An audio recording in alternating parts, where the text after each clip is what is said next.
There is an absolute correlation between enjoyment, laughter, fun, and productivity. Hey, everybody, we've got a great guest today. His name is Brett Hoogeveen. He's an inspiring visionary who's transforming workplaces as the co-founder of Better Culture. From his roots in a 5-time #1 best place to work to creating the game-changing 20 Tenets of Culture, Brett has got some stories that'll spark your passion for building, uplifting, thriving teams. You don't want to miss this incredible conversation.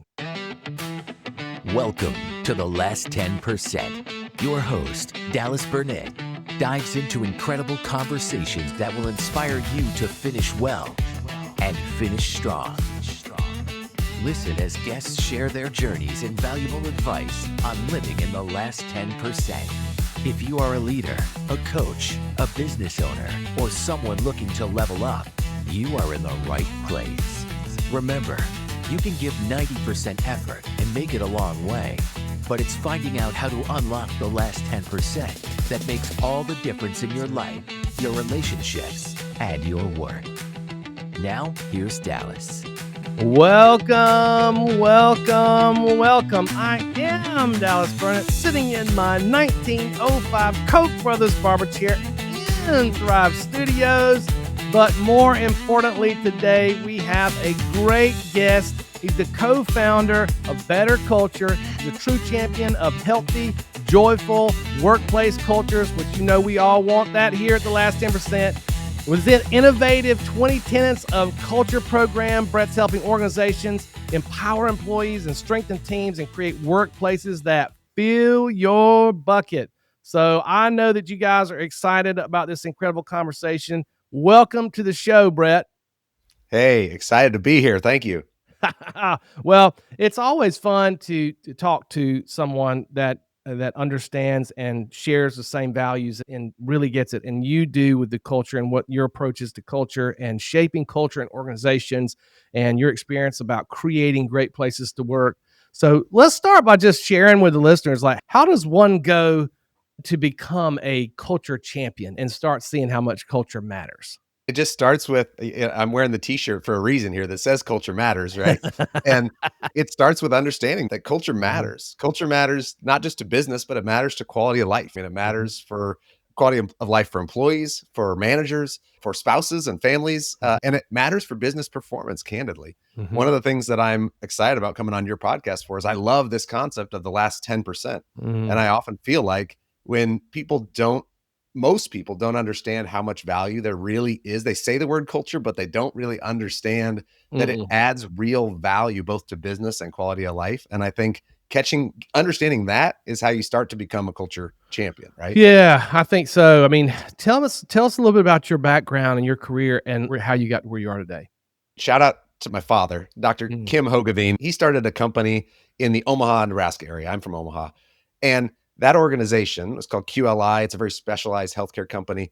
But year after year after year, they became voted the #1 best place to work in the entire city. Wow. And during that time, I was in middle school, high school, went off to college, etc., and did not have an appreciation for really why that mattered so much until I graduated with an engineering degree, went off to get a job. And I realized, the real world of work is nothing like what I heard my father talking about for 20 years over the dinner table, as a CEO that put culture as the #1 priority in his business every single day. Wow. I kind of thought that's what every CEO did, what every company was like. And I found out, holy cow, there's a big gap between what I thought was, what work was and what mattered in companies versus what I saw in the real world. And I said, holy cow, we got to close that gap. Yeah, no, that's really good. I mean, I can't imagine walking into your first engineering team meeting and going, wait a minute, this doesn't feel exactly like what I thought it would. I think unfortunately, so many leaders inside of companies, they haven't worked in let's just say a world class. Okay, that's a high level. But if you haven't worked in a world class company and culture, you just don't even know what you're missing. You just think, well, yeah, we show up, we do work, if someone's not meeting expectations, we yell at them a little bit and, we don't get to know each other and this isn't fun. This is work. You come in and do your job. And what a terrible way to spend, 30, 40% of your life, in my opinion. I think that's a really good thing to say because, again, if you haven't experienced what it feels like to be a part and be inside of a world-class, company culture, then really you don't even know what to compare it to. And you had that experience with your dad and seeing what it was like to lead a team that was, best in class, right? World Yeah. class in terms of Yeah. creating culture. But some people, they get up if you had not had that experience and you came and you grew up and your parents were working somewhere, and they were not happy with their culture. And it was just like the way it is. What you get up and you grumble when you go to work and you're glad to come home, and you max out your vacations and you try to get off as much as you can. And you're like, Yeah. because that's work. And so if that's the mindset that you had grown up in, then when you went to that first job or second or third with engineering or whatever, you wouldn't even know that you were missing anything, because you were like, yeah, it stinks. And well, it's because it always does, because my parents said it did. On the flip side, you Right. had that.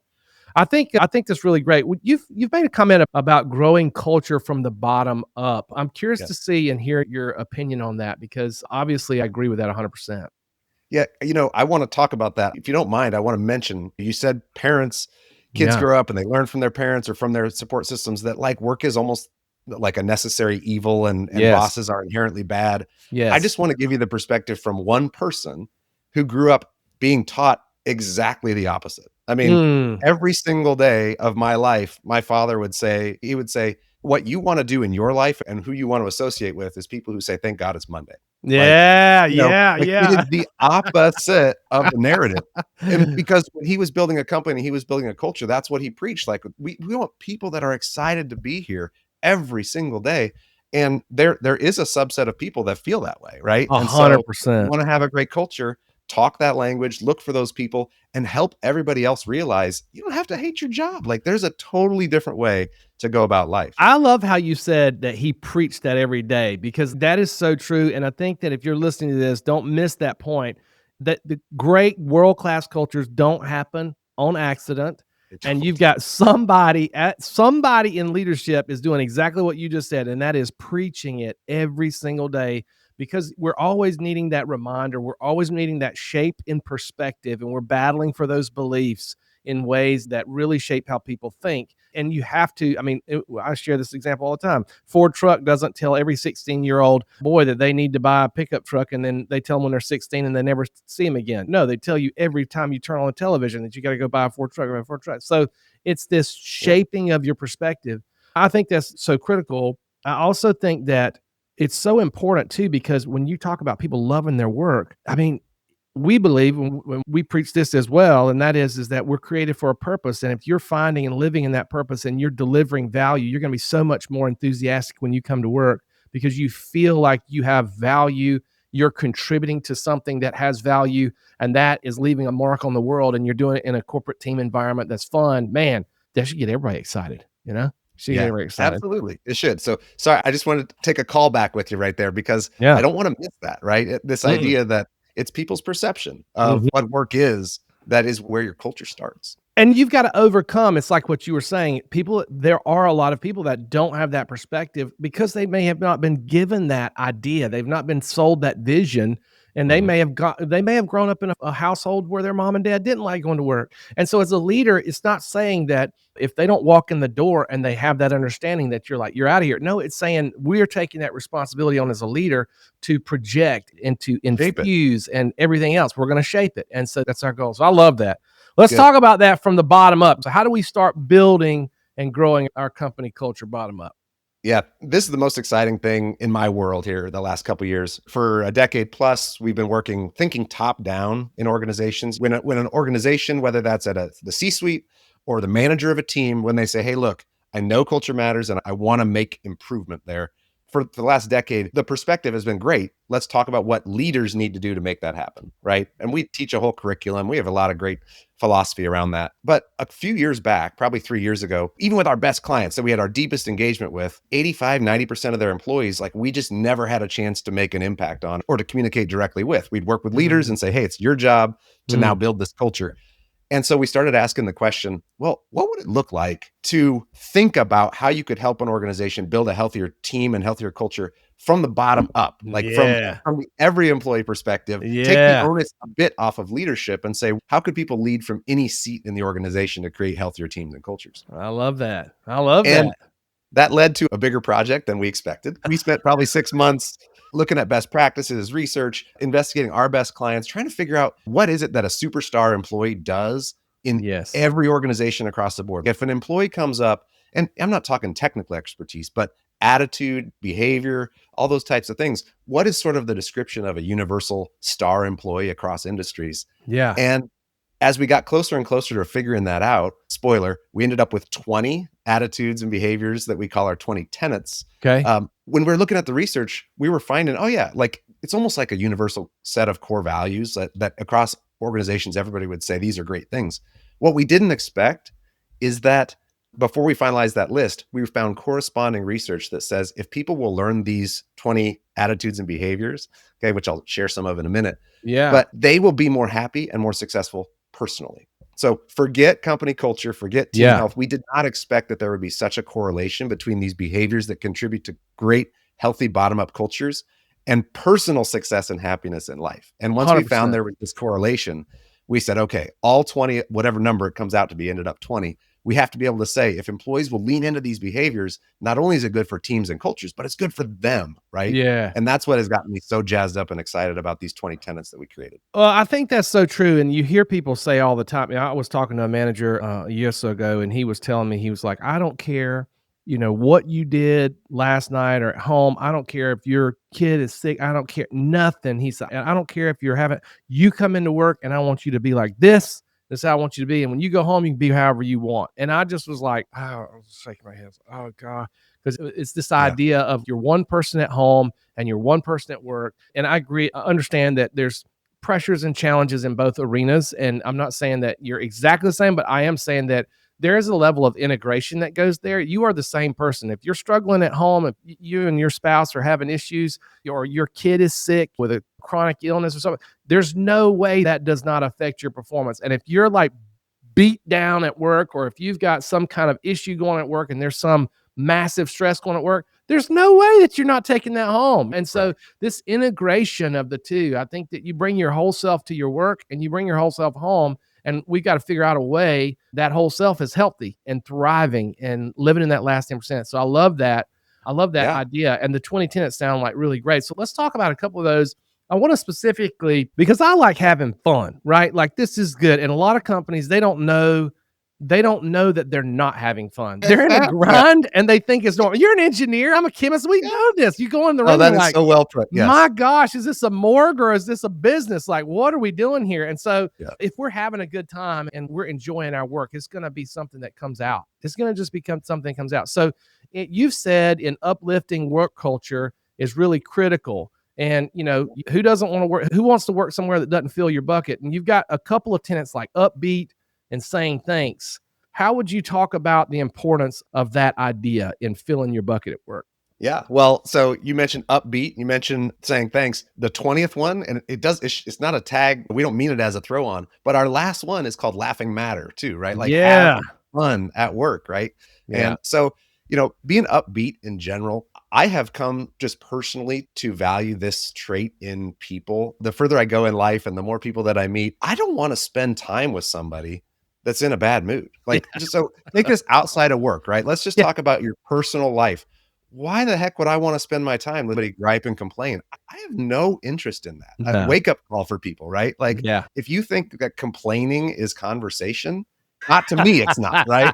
And so I just have no interest in that. It's just a drain on my time and resources. I'm just sitting there trying to say, can I help you? Would you like me to solve these problems? Oh, you don't want any helpful advice? Okay, great. Go talk to somebody else, right?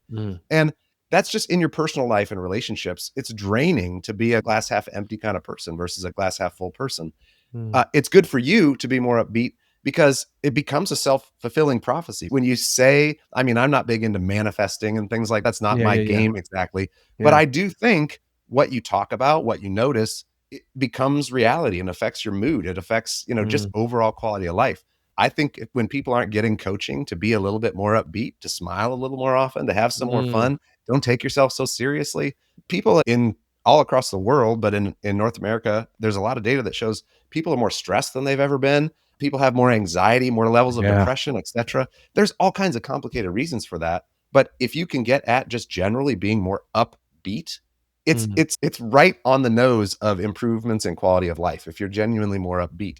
And I think we should be talking to people about that in the workplace. Like, your mood affects everybody else. Your vibe affects the tribe, right? Oh And yeah, the so, vibe affects the tribe. I like that. I like that. I'm you writing that down. know, It's good. The vibe so affects the show tribe. up and be a little more upbeat. And the clients that I've worked with that have the healthiest cultures, like, I have one client, they have 3 core values. One of them is positive, and they mean it. Like, if you don't show up and you're not positive, they coach you about it. They give you some grace. They'll try to help you move along. But ultimately, if you're like Eeyore showing up to work and you're just, Yeah. oh, woe is me all the time, they're going to say, look, yeah, like, You don't fit here. we don't Yeah. want you here. Yeah. Like, we want people who are positive. And be real. If you're having a rough day, great, no Yeah. problem. But every day can't be a rough day. Right. Exactly. I like that. I like the vibe affects the tribe. I like that. I like that saying a lot. Tell me, have you seen, speaking of this kind of upbeat and having fun with the companies and examples that you've got, do you have some specific examples? And it might be so specific because it's in a certain company or a certain office or whatever, but do you have some specific ideas of some things that you've seen companies do that help them have a good time that has really worked well for them? I'm a big believer in, like, decentralizing fun. Okay. So it depends on the size of the company, right? If you're an entrepreneurial startup or whatever, like, I guess the big point for me is I'm not great at planning a party. Right. And I Right. know that. Yeah. Okay. Yeah. And so you can think of that every day being fun or a quarterly offsite or whatever. I just know that's not my strength. And Mm, so what I will do as a leader or as a manager is I will specifically tell my fun people, like, mm. please do that. Please Yeah. bring the fun. Please make every team meeting more enjoyable. Please, find something entertaining for us to do at our offsite, etc. What you will find is, in any good sized team, there's a few people that are just naturally enjoyable, entertaining. People gravitate toward them. And when Mhm. you ask those people in a normal work setting, okay, Yes. Yes. when they tell a joke, when they have some fun, they say, "Do you think your company appreciates that?" Most Mm. of those folks will go, I don't think so. I think my boss Ah, thinks it's a distraction. I think my company thinks if somebody's laughing, then we're not working," those kinds of things. And so, as a manager or as a business owner, unless you explicitly say, like, we value fun and we value our fun people, and we even ask them to try to make every day just a little bit more enjoyable, they will tend to think they're not supposed to do that. And yes. that's a travesty, honestly. I think that's a great there's so many things that come off of that when you say that Yeah. because I agree that you need to find your fun people and give them the freedom to be fun and have fun and then infuse that fun in other places because if they're naturally fun, but they feel like that just like what you said, they feel like they're kind of looked down on for having fun, then that Yeah. is not going to be contagious because they're going to always be restrained. So what you're saying is, I think the two things that I'm taking away is number one, delegate. Don't be afraid to delegate. And by the way, if you want a book on that, there's a new book out called Caveman Delegation. It just released in March and it's by yours truly. So delegate the fun to someone who is fun. And number two, give them the freedom to do that in a Yeah. way that can be contagious. You want to unlock the contagion. Let it out. Let it out. I think I've got a couple examples I'll share, and I'm going to totally steal this from a friend of mine who gave me this example. Actually, I think he was a part of both of these. I'm not even going to say his name, but his initials are KB. So KB, man, if you're listening, appreciate this content. But when he was working at a technical service organization, they were going out in the field and they were doing this real technical task, and they were taking these measurements in these rooms. And what him and his team members would do is they created something that was like essentially a golf game. Like if you could take this measurement and you did it the first time, that was like a birdie. If you had to take it twice before you made the adjustment and got it right, it's a par. If you did it 3 times, it's a bogey. And the better the score, the faster you were moving, but you had to get it right. So they set Yeah. up this whole game. Now, this was not company sanctioned. They're just going out there and every day is for bragging rights of who's doing this activity and they did it in their job, just having a game. They were just making it fun, and it's just technical, kind of could be Yeah. seen as monotonous, and they turned it into something. They're laughing and whatever, but they're doing it in a way that's actually making them. They were one of the most productive teams out there, and Yeah. so the other thing I think They is, usually are. I don't want yeah, to skip that. Like, yes, and I can't cite a specific study off the top of my head, but I will tell you there is this misconception that if we're laughing and having a good time, we must not be working. That is absolutely incorrect. The teams yeah, that are having the most fun, that are laughing, that who are really enjoying each other's time are often the most productive teams. There is an absolute correlation between enjoyment, laughter, fun, and productivity. Okay. Yeah. It is not the other way around. Yeah, well, I mean, you look at any sports team out there, you have football or basketball, and you got one team there's high-fiving and slapping each other on the back and putting their hands up, making shots or scoring touchdowns, and they're having a good time. Or you look at the other team and they're all tense and they're like they're all just, it's like it's night and day difference and who's going to score and win the most. The people that are most having the most fun, that are in the flow, because you can just kind of get in the flow and you can perform at that level when you're having fun.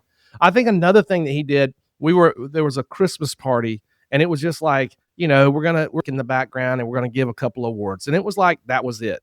Mhm. And it's fine. Look, had the dinner, got the award, been done. It was fine. However, Mr. Fun, Mr. KB comes up and is like, hey, I got this idea. And it's like, what? He's like, I think we should do the 12 days of Christmas. We'll steal the microphone from the band. We'll get like 12. We'll rewrite it. And we'll write each one punking somebody in our team. Like just, it's just fun, fun gesture, but we're going to say just something fun about them.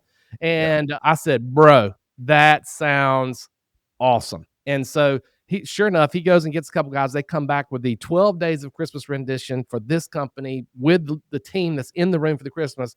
It turned out to be so hilarious. Somebody videotaped it. And the company put it on their front TV and played it after Christmas for like a year, just on repeat in the lobby because it was hilarious. And so that's just somebody, it's exactly to your point. It's delegating fun to somebody who knows how to have a good time and freeing them up to be themselves and be contagious.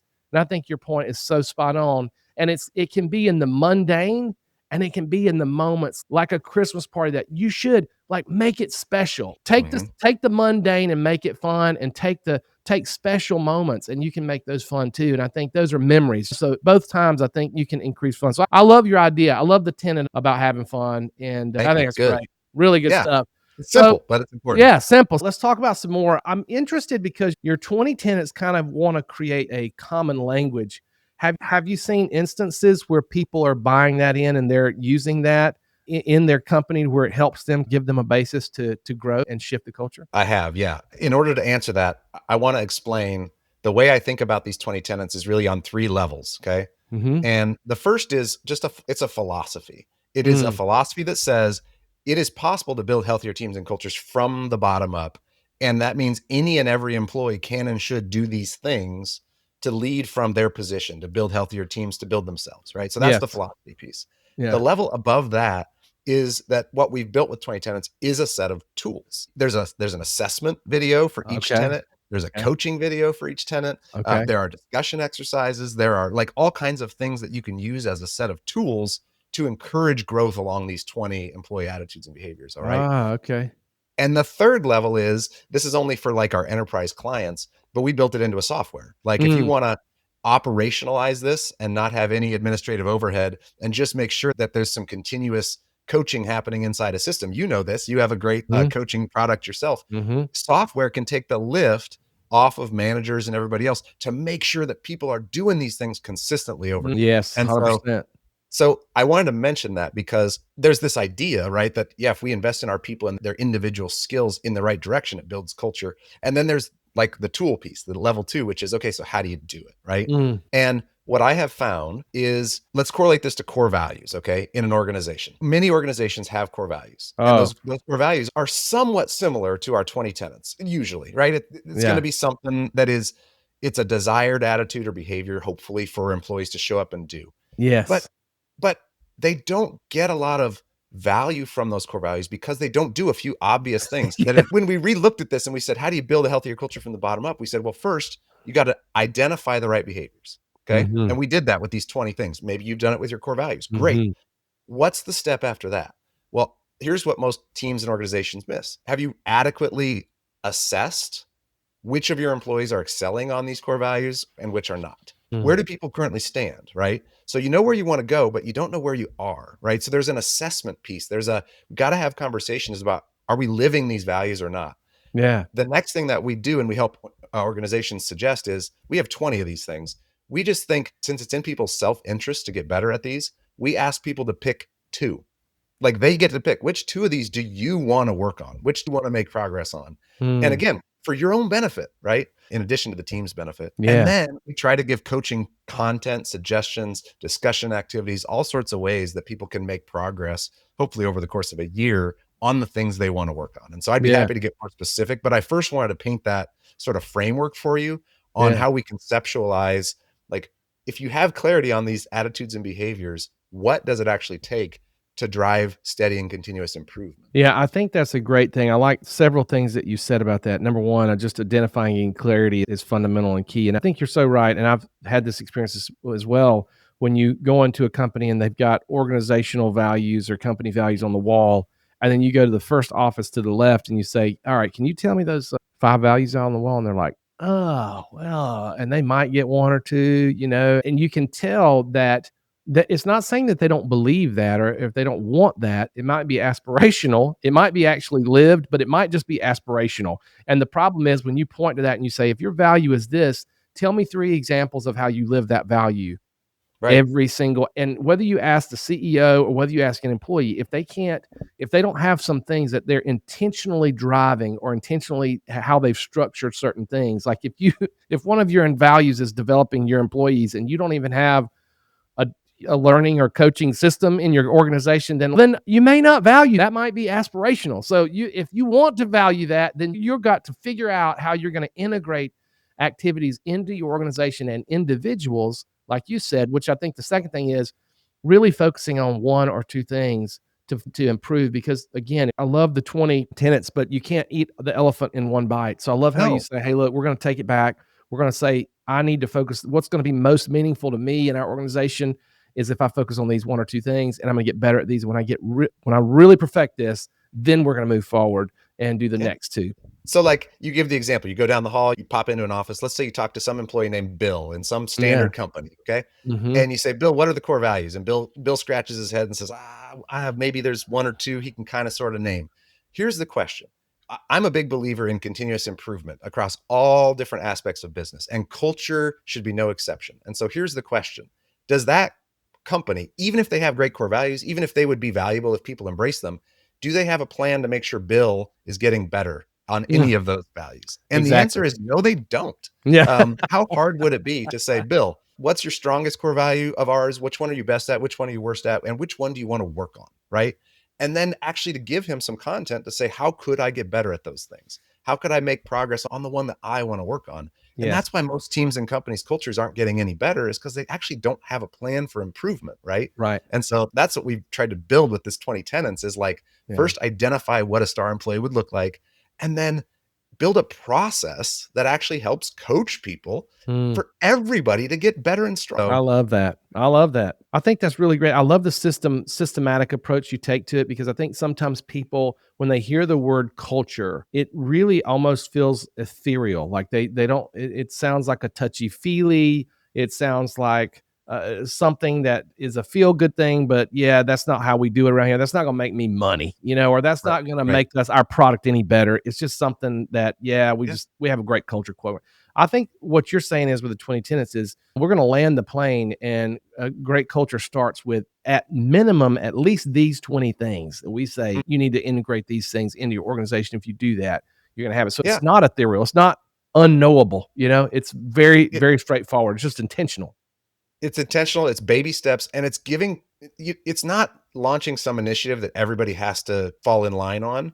It's Mhm. really letting people decide where they want to invest in their growth, right? And so 20 sounds like a lot, but when you think of it that way, I just want everybody to at least grab onto 2, and they're going to hear conversations about all of them. Sure. But maybe, the first one is be more coachable. Mm. Like, understand that you want to be the person that gets coached. If you're long-term successful in anything in life, Yeah. feedback and coaching is in your benefit, right? It's in your interest.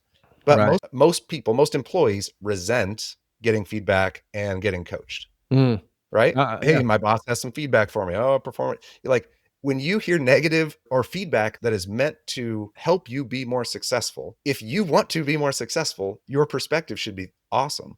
Yeah. Thank you for taking the time to share that with me. I'm going to consider it. I'm going to work on it, etc. And I don't understand why employees don't get this more naturally, but take it outside of work. If you want to be a better golfer, right? Yes. Like, I can promise you, the ones who are coachable, who are asking for feedback, who are getting lessons, who play with better players and actually ask them, hey, anything I could do to eliminate the slice or anything I could do to the people that are actually working on something and are coachable, they're going to get better.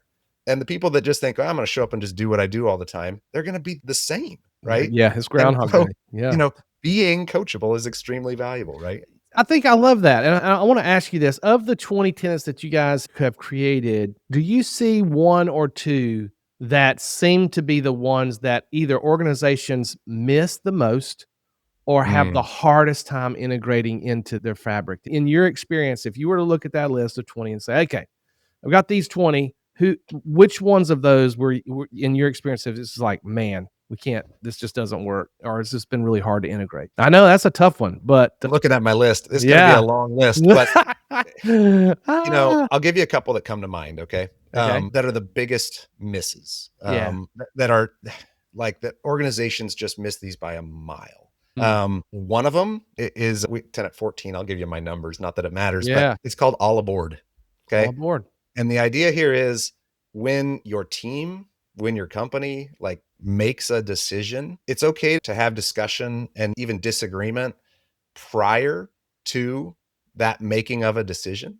Mhm. But what a great employee does is even if you think it's the wrong direction or the wrong way to go, or it wasn't your idea, as quickly as possible after a team or a company makes that decision, if you want to be a rock star employee, it's your job to get on board, to be Yeah. supportive, right? Yeah. And I think the opposite of that is someone who even 5 years later is just hoping it doesn't work out so they can say, told you so, right? And there's a lot of people that deep down, they're holding on to, not the way I've ever done it. I don't think this is the right thing. I don't think this is the right metric to track. I don't think this is, Yeah. and that really holds back momentum, right? What Agreed. we're seeking is alignment and buy-in. That's it. And in big systems, especially, you just see a lot of people who aren't all aboard, who aren't all in, that they resent what they're being asked to do or what the team decided or what, etc. And I'm telling you, that is just an invisible anvil that you're Yes. dragging around when people don't understand, like, we want you to be all aboard. Like, we want you to have your own opinions. We want those to be voiced. We want to have another one of our tenets, friendly friction. Like, we want to open disagreement. We want to be able to really contest ideas. But when we make a decision, we need you to be on board, right? And to support it and be part of the team. So that would be one of them. Another one I'm just going to share. This is an odd one. When people see our list, they often point to this one right away. And it's called no gossip. Don't gossip. And gossip does nobody any good. Saying hurtful, harmful, spiteful things about people that you work with is just nothing but negative. There's just no upside to talking behind people's back, questioning people's motives, sharing personal drama, whatever it is. There's just no upside to There's that. no upside to that. Yeah. But humans are just drawn to it. We're just drawn to like, oh, what's the scoop? Or what? Yeah. Oh, yeah, I believe she said that.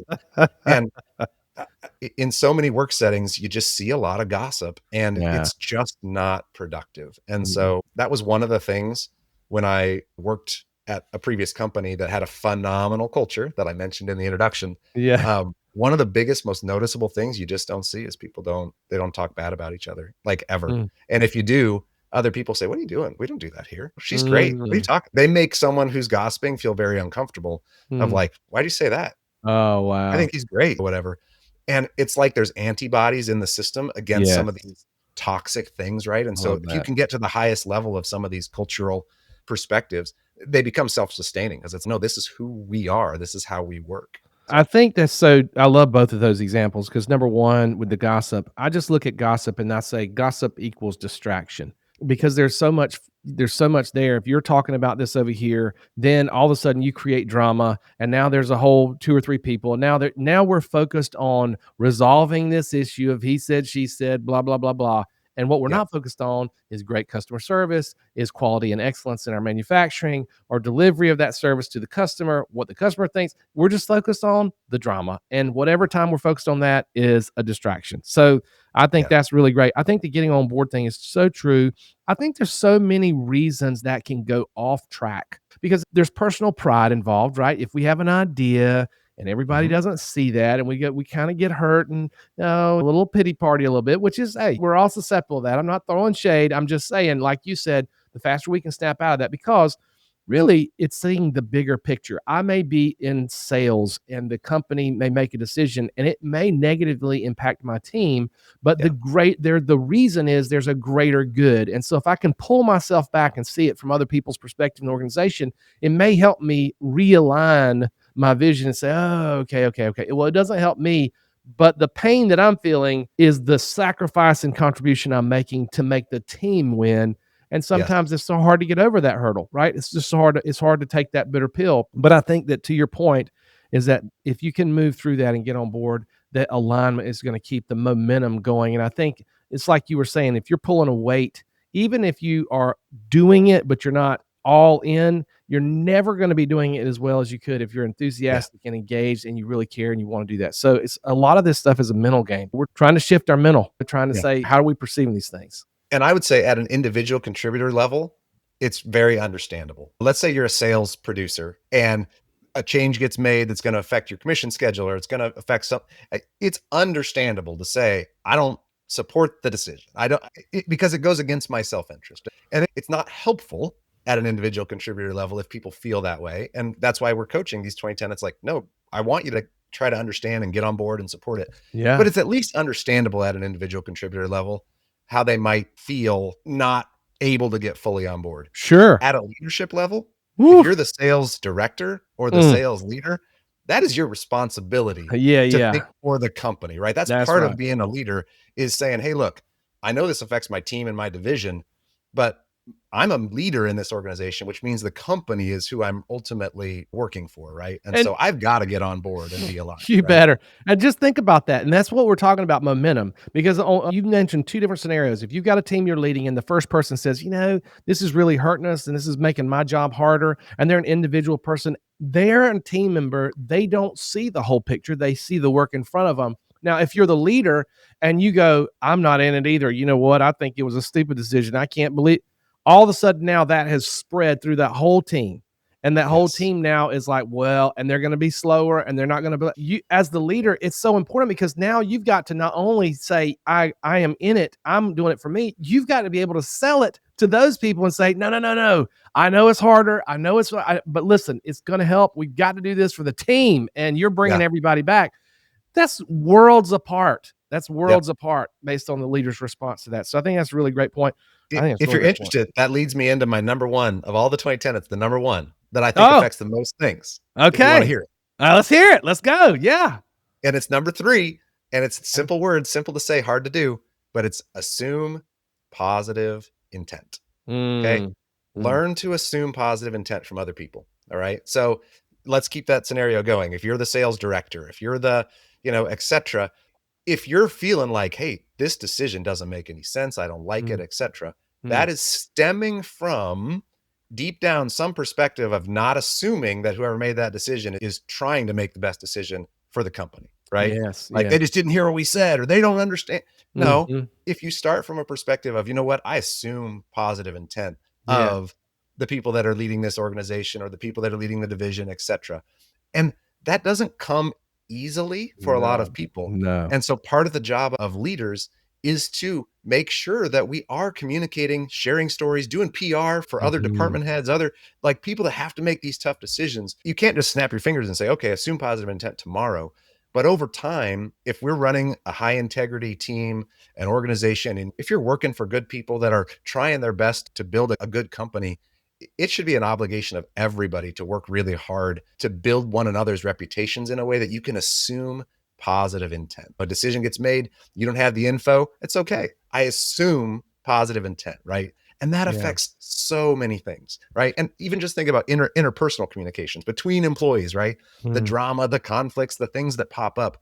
Ultimately, it's usually can be stemmed back to somebody's not assuming that the other person had good intent when they said what they said or when they did what they did. They assume they meant to hurt me or to insult me, et cetera, right? And that just leads to so many unfortunate dramas and conflicts in life. Yeah, I think you're so spot on with that. And I think that as humans, it's really human nature to fill in the gaps that we don't know with the negative.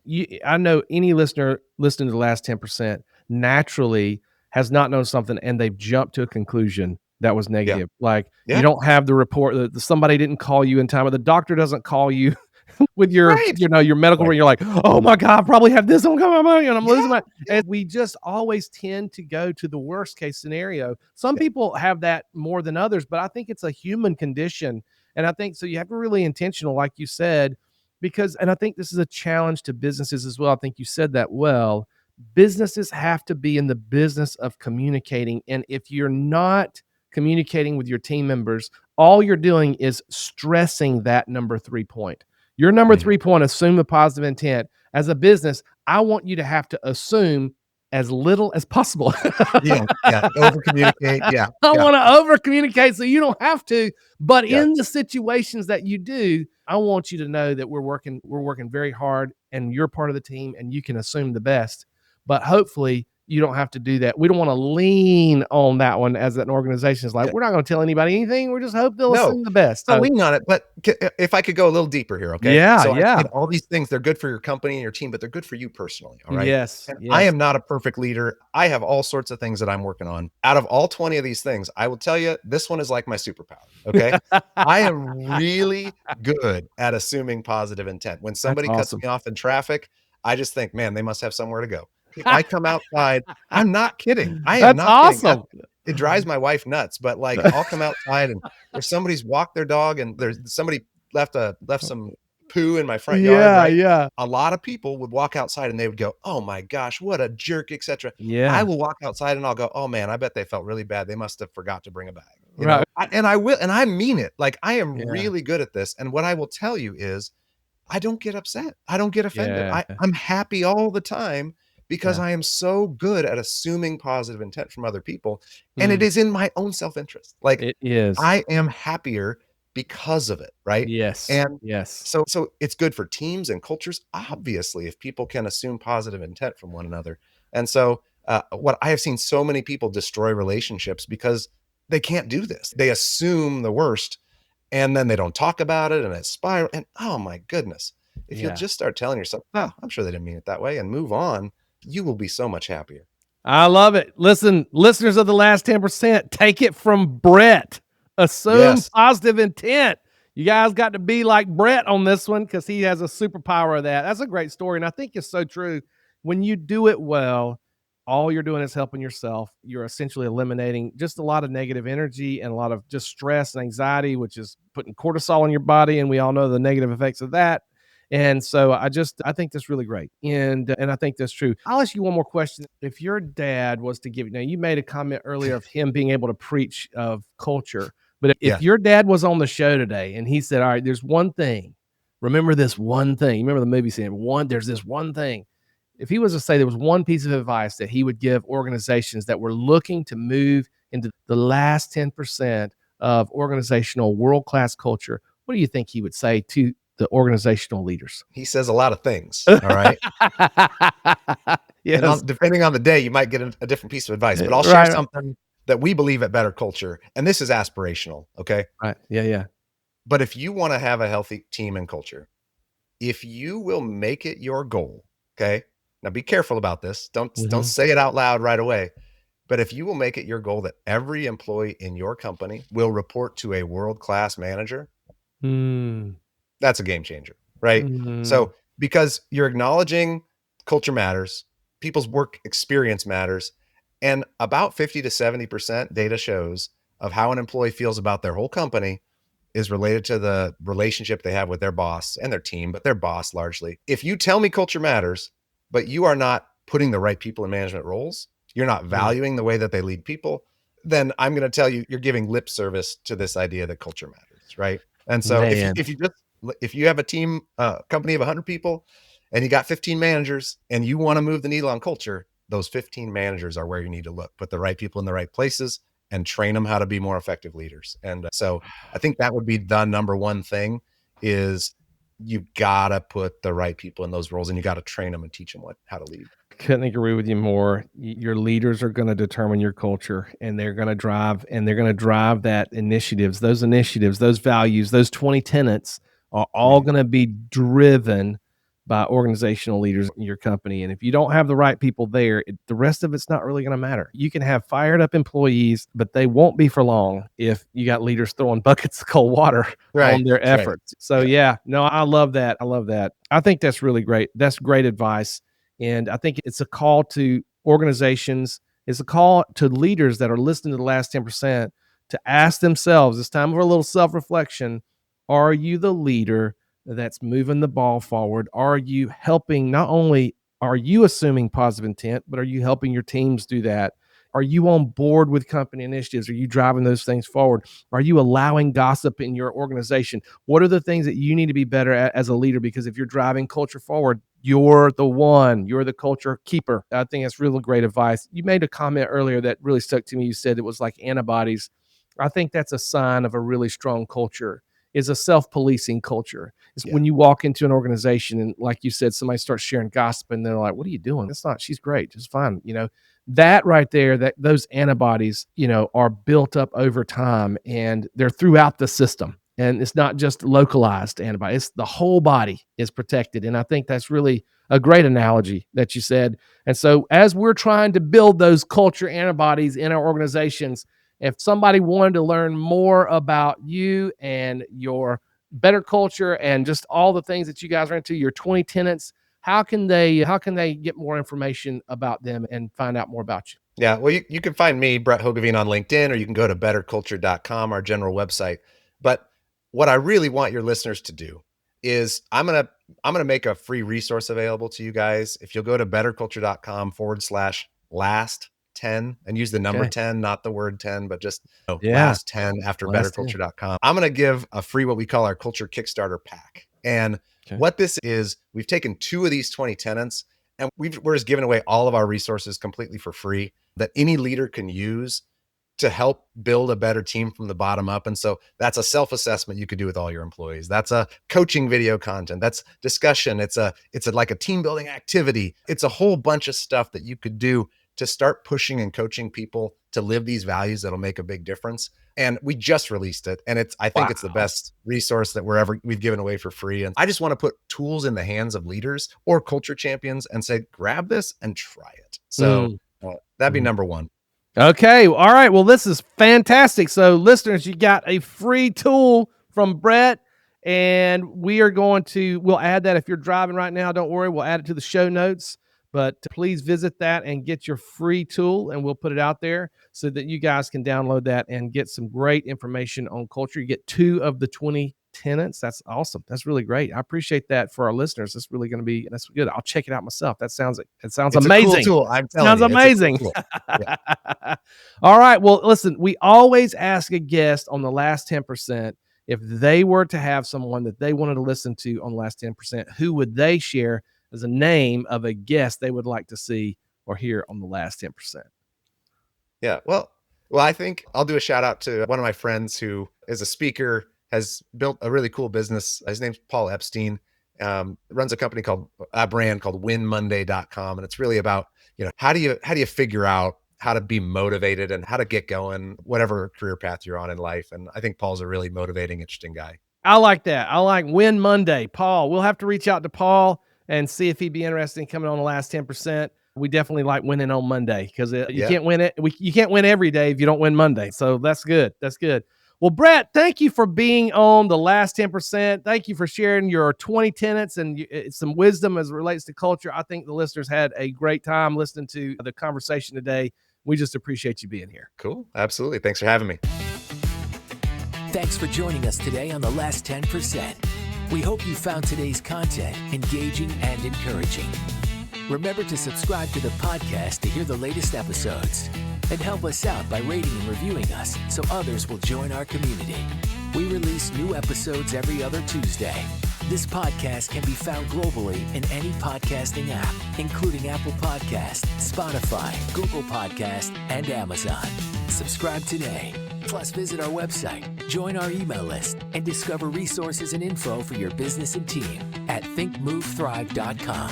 Thanks again for listening to The Last 10%.